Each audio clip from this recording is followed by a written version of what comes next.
Welcome to the year 1971 of Soviet space program. In this episode, we will be paying a visit to a pair of asteroids, establishing a foothold in low Earth orbit, as well as making a return to the lunar surface.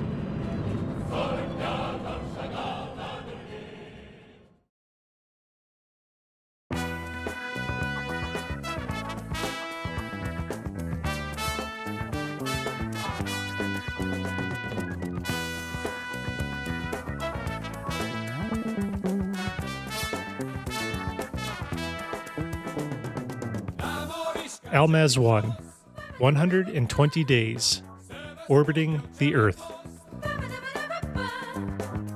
Experiencing over 1,900 sunrises and sunsets during their occupation aboard the station, cosmonauts Evgeny, Anatoly, and Grigory have demonstrated to the world that this is not some political theatrics, but rather a commitment to set a foothold in the frontier of space.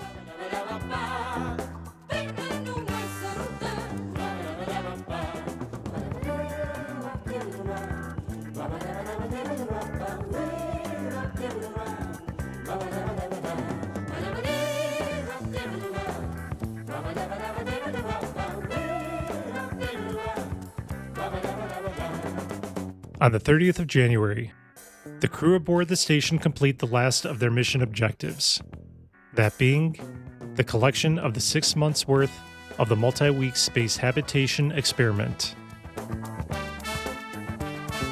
Besides flexing the accomplishment of the longest duration living in space, there is no scientific need to remain in orbit.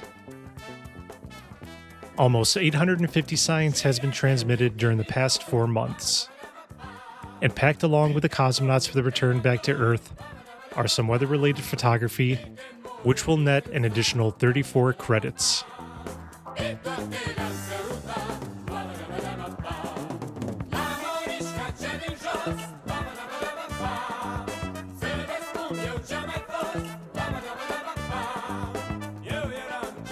The crew make their departure via the capsule on the Almaz, leaving the TKS attached to the now derelict station.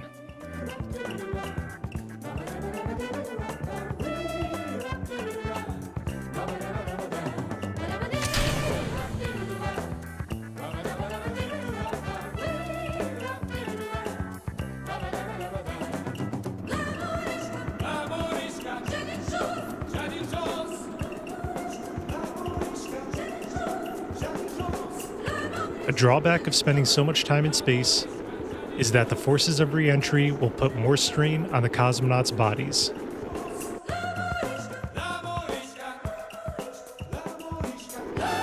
Even though the crew had some simple exercise equipment aboard the Almaz-1, muscle atrophy caused from extended zero gravity is an area not fully understood. It will take some time to develop better countermeasures for operating long durations in microgravity.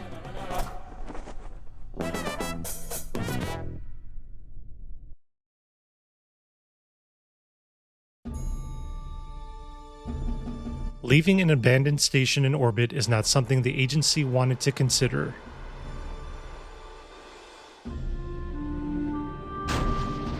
With fears of espionage, the Almaz-1 is commanded to perform a deorbit maneuver. The Atlantic or the Pacific Oceans would be the most appropriate spot for the rapid disassembly.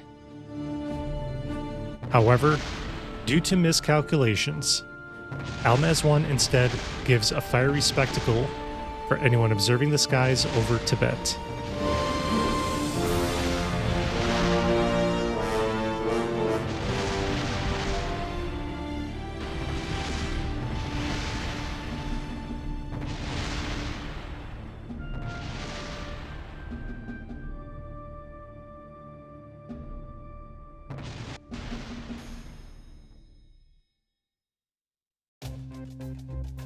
Back at the Space Center, we commence an upgrade to mission control once again, and then deal with an administrative oversight. Our most recent pilot, Evgeny, has recently returned from his stay in low Earth orbit. But, He was also chosen to be the commander of the third mission to the lunar surface. Evgeny has not yet taken the proficiency training for the LK lander, meaning the scheduled flight will need to be pushed back an additional 5 months after his return to service. The launch vehicles have been integrated and ready for several weeks now, so the decision was made to fly an optional contract with a different set of crew. Late February, research has completed in basic life support, now unlocking basic vacuum scrubbers. This is not a major breakthrough, but with this technology, we no longer have to rely on using lithium hydroxide as a consumable, which helps reduce total mission mass needed to support crewed flights.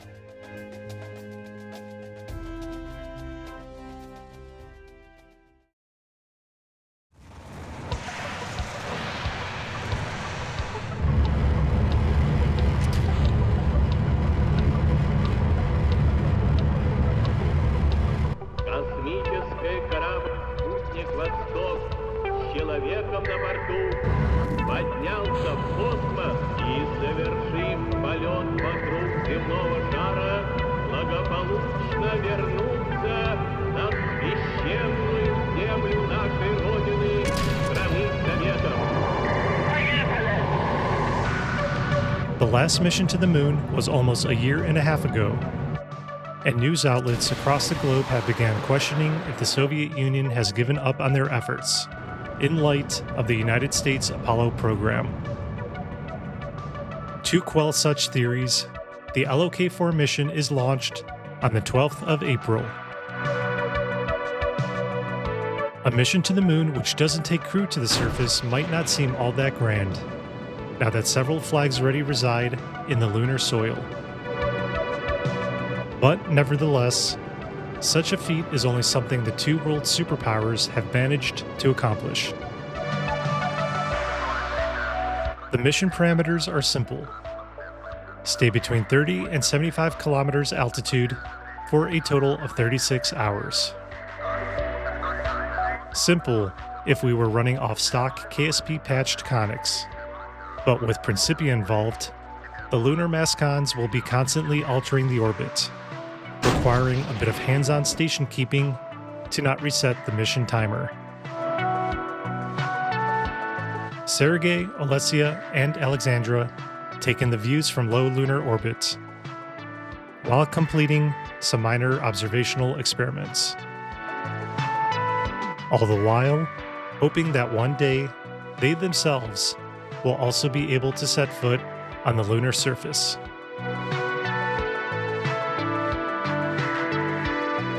Locking in just over 42 hours in lunar orbit, the crew initiate the ejection burn.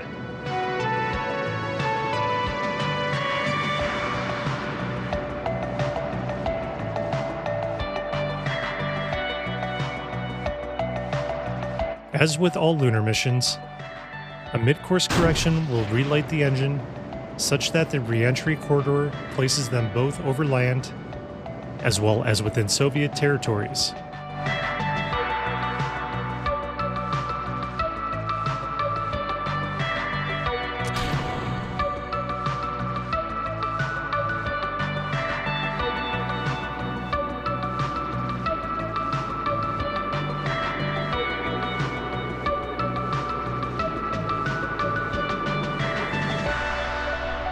The success of the mission has granted the agency a considerable boost in confidence.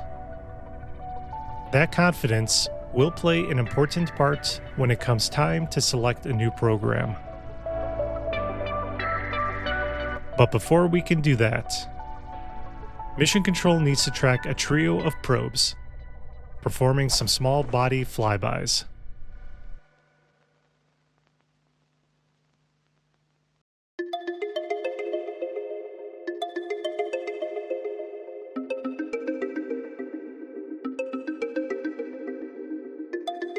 April 26. Mercury 1 begins transmitting another batch of data as it commences its second flyby of the closest planet to the Sun.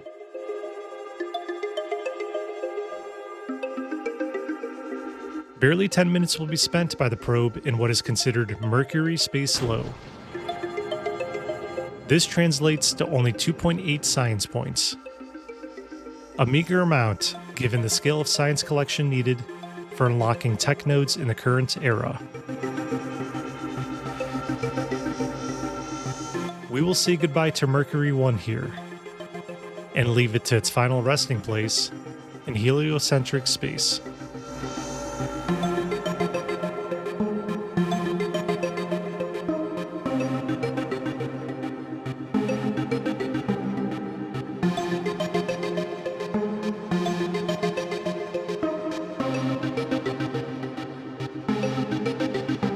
Aiming our focus now towards the asteroid belt, we have another flyby, as the probe is nearing the proximity of Vesta. Follow-up flybys are not in the mission profile for this one, so the probe will be performing a braking maneuver to maximize its time for science collection. Roughly 2 hours will be spent in the vicinity of Vesta, logging measurements and snapping dozens of photos.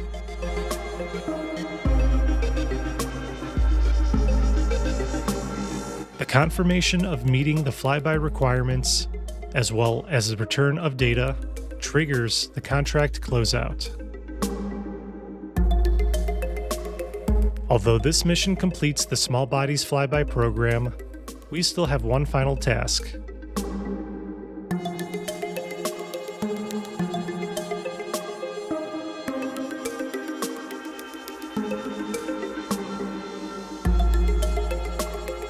Jumping ahead another month, we do it all over again, but this time for the asteroid series.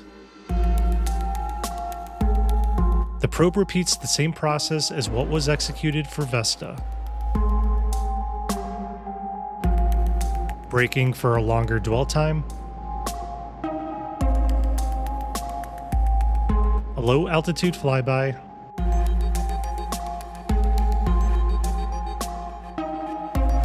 and a final departure to heliocentric space. This mission in total captures about 120 science points. Not great, not terrible. Either way, it is now off to the admin building.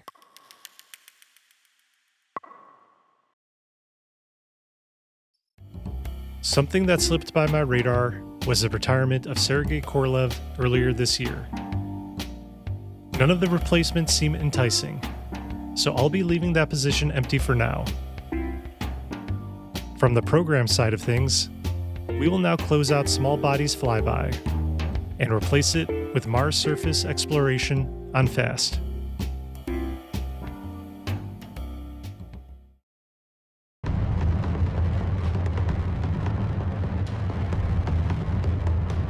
In what may be considered a rushed effort, the agency has begun an initiative for a multi-module space station that will grow over the years and house dozens of crews and experiments. This station will be known as Mir. The core module for the Mir station is the first of many launches, and will act as the primary living quarters.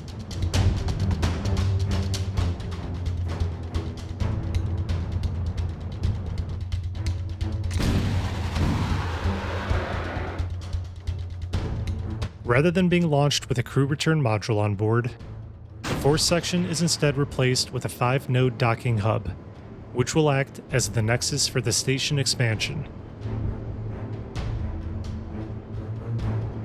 The contract for the station launch does require for a much higher orbit compared to the previous Almaz station, and thus results in the push to a 500-kilometer orbit.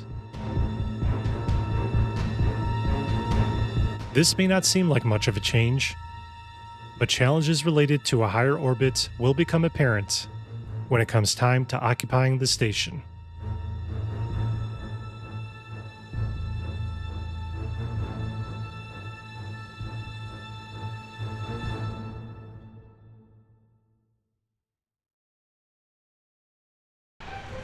Following shortly behind is the first Soyuz 7K launch, transporting a crew of 3 to the newly launched station.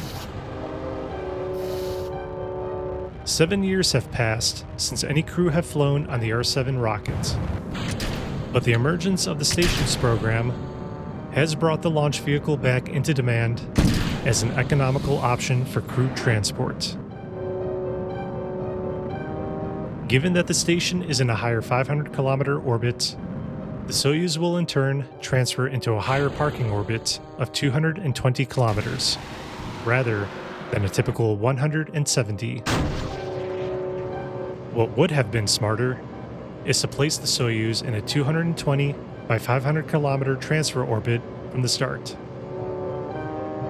But instead, the crew will now have to use up 70 meters per second of their available fuel, leaving just 116 for rendezvous and return. The problem soon becomes apparent that the cosmonauts would need to use 110 meters per second to complete the rendezvous. This can very easily risk marooning them in space if they were to fail at docking. Silencing all voices of concern, the decision was to proceed with the attempt, as fueling the Soyuz from the station was considered an acceptable option. To assist the crew, the Mir station is autonomously reoriented to simplify the alignment process and reduce fuel needed by the crew in the Soyuz. Docking at this point will require calculated movements. The danger of this situation is starting to set in. Fuel gauges creeping lower and lower, until they are showing mere milliseconds of burn time remaining. But then finally, relief. The Soyuz locks into the docking port. After some time to let heart rates return to normal, the crew transfers over propellants to the Soyuz before they commence their multi-month mission.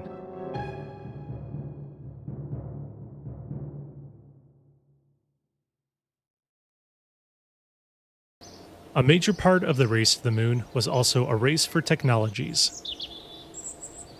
But with that milestone now in the past, we need to reevaluate the current staffing model, as a large part of the program budget is tied up in researchers. There is no need to expedite technologies anymore. The focal point now will be on launch complexes. A total of 500 researchers are relieved of their duties, freeing up over 350,000 funds annually. Early lunar habitation will require a more powerful rocket, meaning these released funds will be put to use very soon.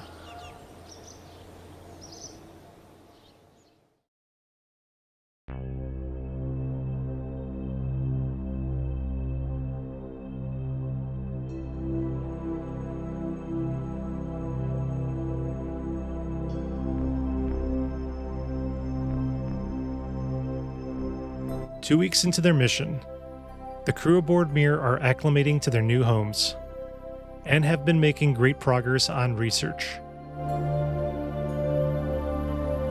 Their primary objective has already been completed, but their stay will extend for an additional 4 months, as we need to collect 2 years' worth of data for the multi-month space habitation experiment.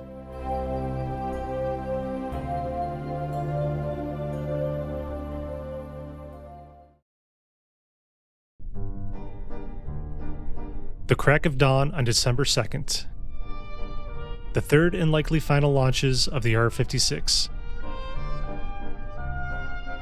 Funding for the crewed lunar program is starting to wither away, and we need to complete one final mission so we can close it out. Anatoly Klemushin, Evgeny Tarnovetsky, and Grigory Semyonov will be getting their first experience of lunar space, and will be completing the longest lunar stay to date. The capstone contract for the program requires for a 3-day stay to be completed on the lunar surface. On top of that, it must be done at one of the few target locations. Mission Control has chosen Descartes as the landing zone, as it is located near the equator.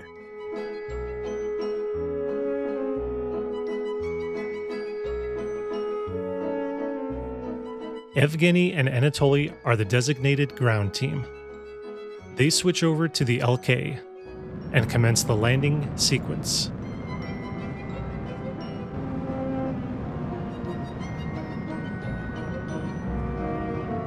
Much like the team before them, they overshoot the LZ and have to do a bit of backtracking to stay within the target zone. Be it nerves or misjudgment, Evgeny cuts the lander engines too soon and almost turns the mission into a permanent stay. A second mistake was made by not engaging the nesting engines located in the landing legs, but the lander does manage to settle right side up. After checking that their pants haven't changed to a darker shade of brown, they both suit up to go on EVA.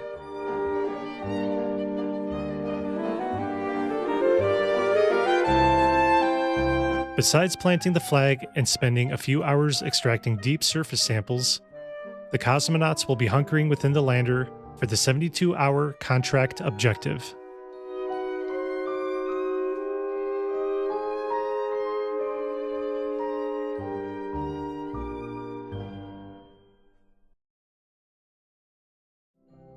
Checking back now on our comrades in low Earth orbit. A total of 117 days have passed aboard the Mir, and a considerable amount of experiments have also been completed. Over this duration of time, they have already transmitted over 1,000 science points, and have tucked away an additional 400 more in the return capsule in the form of particle collection and gallium arsenide crystal growth. Even though there are still 2 weeks of life support aboard the station, they make their departure.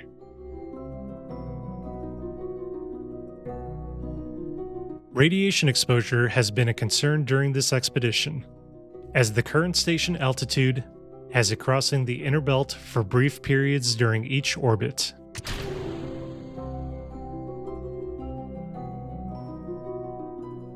There will be a plan to change the orbit of the station for future missions, but given that the crew have to take on a large amount of propellant for the return, the Mir station will require a resupply craft for a fuel replenishment.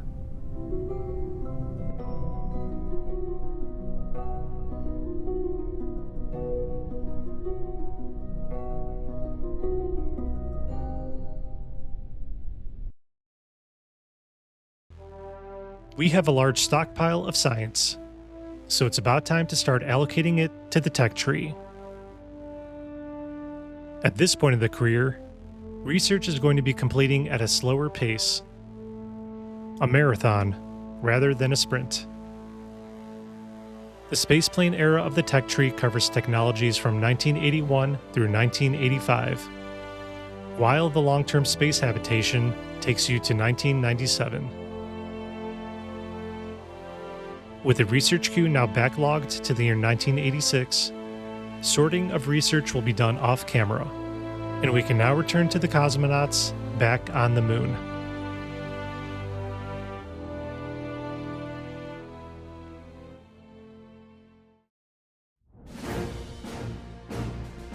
Three days logged on the lunar surface. Evgeny and Anatoly have achieved the mission parameters, and have also performed the longest lunar stay to date. They are taking notice of dwindling life support as well as warning indicators for low battery. It's a good thing this mission wasn't delayed any more days, as they would have needed to stay during the lunar night, which requires higher power draw for maintaining livable climate within the craft. These additional considerations will certainly be taken into account when we return to the moon for multiple weeks. But for now, the cosmonauts start their ascent to meet back up with the LOK. On top of the technical difficulty of staying on the lunar surface for 3 days, another challenge is now meeting back up with a return module. The orbit has drastically shifted during the course of the mission. Calculated decisions are needed, as the LK is nearing the end of its fuel reserves, and the batteries won't give much of a buffer for a rescue attempt. The final meetup of the lander and orbiter will have to be a team effort. The LK first cancels a majority of the relative velocity, but spares enough fuel to allow final maneuvering and docking. The LOK will then finish the remainder of the 22 meters per second, bringing both crafts to a standstill.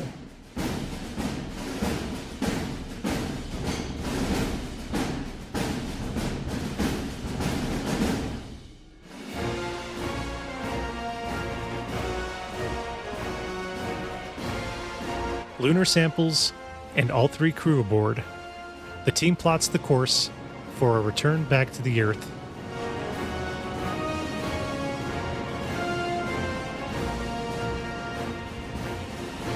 Five missions across the course of 4 years. The crewed lunar program was able to prove the ability to send crew to the moon and safely return.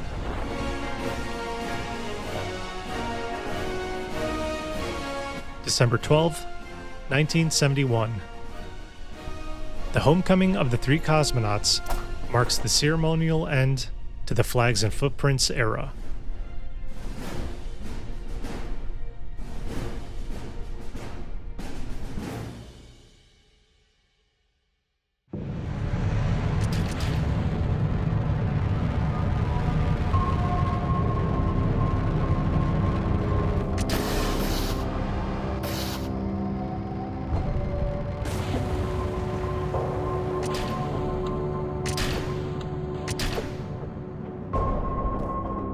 There is one final mission before we end 1971. That being a progress resupply to the Mir station. To prep for the next long-duration crew expedition, the Progress is accomplishing 3 main tasks. First, replenishing life support and consumables such as research payload, oxygen, food, and water. Second, transferring several hundred kilos of propellant for the station's reaction control system. And third, relocating the station to a lower 300-kilometer orbit, avoiding the lower radiation belt for the safety of the future cosmonauts. The station is now prepped for the next round of crew. Thanks for watching, and see you next time.